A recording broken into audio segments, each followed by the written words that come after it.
Bonjour, je suis Sandrine Sita. Aujourd'hui, je vais te donner 3 astuces qui vont t'aider dans la pousse de tes cheveux.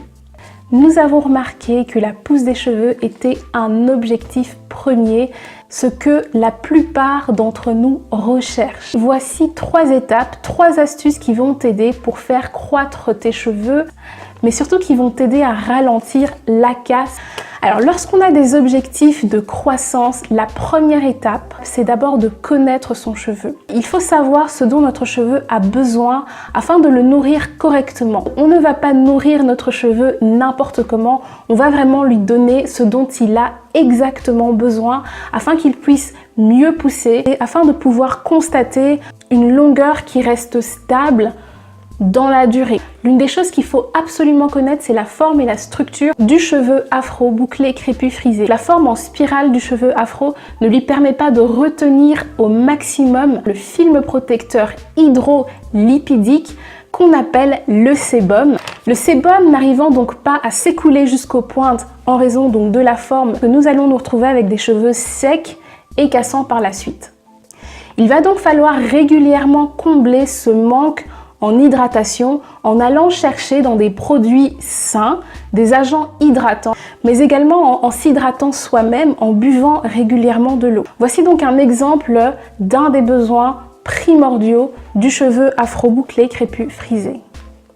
La deuxième chose à savoir, c'est qu'il faut mettre en place une routine capillaire personnalisée, mais également adaptée. Adaptée à son type de cheveux, adaptée donc à ses besoins et adaptée à l'environnement dans lequel on se trouve. Nous n'avons pas tous le même type de cheveux, tous les produits ne sont pas adaptés à tous les types de cheveux. L'huile végétale que tu vas utiliser pour ton cheveu ne va pas forcément me convenir à moi. Le soin, le masque hydratant que tu vas réaliser à ton type de cheveux ne va pas forcément m'aider dans ma routine capillaire. Donc il faut impérativement connaître son type de cheveux et choisir les produits adaptés. Une chose aussi à noter, c'est lors de la mise en place de notre routine capillaire, il faut impérativement connaître là où on se situe. Est-ce que notre cheveu a besoin de plus d'agents hydratants? Est-ce qu'il a besoin de plus d'agents protéinés? L'une des raisons aussi pour lesquelles le cheveu se casse, c'est souvent parce qu'il manque soit d'hydratation, soit de protéines. Il faut impérativement qu'il y ait un équilibre entre le taux d'hydratation et le taux de protéines que nous allons avoir dans notre fibre capillaire. S'il y a un déséquilibre, donc si nous manquons de protéines, nous allons avoir trop d'hydratation. Dans ce cas-là, le cheveu va être trop élastique, il va avoir tendance à être poisseux, il va s'étirer longuement avant de se casser, il va être fragile et il va se casser. Lorsque nous manquons d'hydratation, le cheveu va se retrouver avec un taux de protéines supérieur. Nous allons nous retrouver avec des cheveux trop secs, avec des cheveux qui vont avoir tendance à s'emmêler et qui vont se casser par la suite également.